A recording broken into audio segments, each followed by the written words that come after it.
Welcome, welcome to our beloved parents and families of stillbirth babies. Welcome to our physicians and our healthcare providers and our esteemed researchers. I'm here today, and it really is my honor to welcome you to the 20th anniversary of the International Stillbirth Alliance. I'm Antoinette Ayers, and I'm joining you today from Richmond, Virginia, in the United States. And I come to you today as one of the co-founders of ISA. I'm here on behalf of my two partners, Moni Reisig and Mary Geitz. And I'd like to share just a few words before you all move into your meetings today and honoring this cause and really discussing what has happened in the last 20 years, what's changed, what hasn't changed, and taking a deeper dive into this issue of inequities in stillbirth. And so for me, that our story is we lost our daughter to stillbirth in July of 2002. And it was just a mere 6 months later that ISA was born.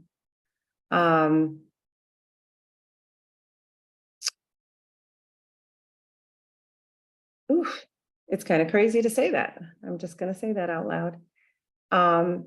What we were told at that time is there were no answers.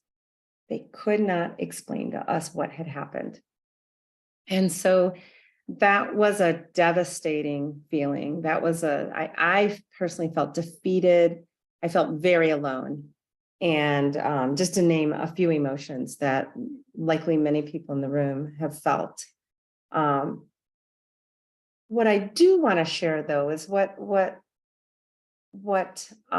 Maddie's father and I realized pretty quickly after hearing this news was that she would be one of many stillborn babies that year in both our developed country and many more in other countries around the world.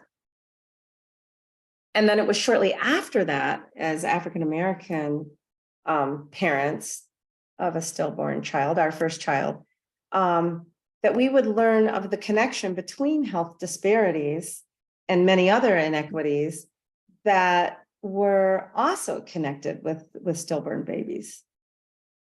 And so what I want to share is that it was after learning that, after hearing that information, after understanding the prevalence of stillbirth, after understanding the lack of research 20 years ago, and understanding the lack of explanation for the disparities, that really fueled a passion to create something like ISA. And that passion obviously continues to burn today by the sheer fact that you all are sitting in a room to discuss this and that you are attending this today. And so I guess what I would like to share is that we were quite intentional about creating an alliance, something that represented partnership, collaboration, working and healing together. Because when Moni and Mary and I got together, the first thing we felt was the feeling of being understood. Okay, so at a time when most of the people around us didn't know what to say, didn't know what to do, didn't know whether to invite us, to talk to us, to leave us alone, when we got together, we immediately felt understood. And after that, we clung. And it was only after feeling understood were we able to openly share our passion for the need for education, for the need for prevention, and the need to heal, and to do that in a collaborative way, and to bring as many voices and different voices to the table as we could. And so after really being understood and being heard and being taken seriously, that this was an important issue. When we founded ISA, we knew that it would be important that ISA embody these characteristics of partnering, of collaboration, of making sure that people felt understood no matter what their background was that they came into this with.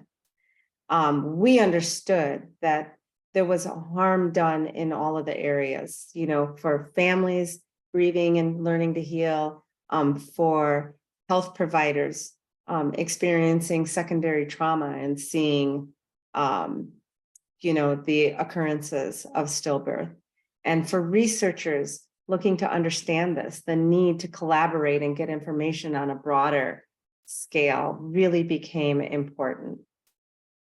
And so what I would say is, as you move into these discussions today around what's changed and what hasn't changed over 20 years, and what role inequities continues to play in the occurrences of stillbirths, I think we would ask you to consider, what role does connection?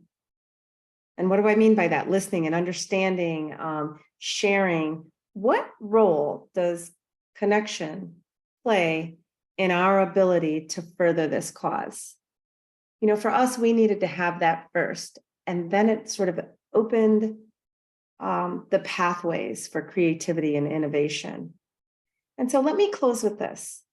I know I speak for my partners when I say the torch you all continue to carry has impacted far beyond our wildest dreams, and we thank you for that.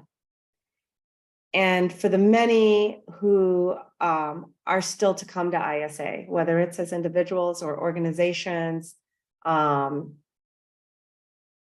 whatever your background is, whether it's in healthcare or as a family who's suffered a stillbirth, we continue to encourage you and applaud you for the way that you connect and welcome others, and assure that all of them feel understood and ultimately feel a bit less lonely on this path. So for that, we thank you. We appreciate the work you are about to do, and send our best.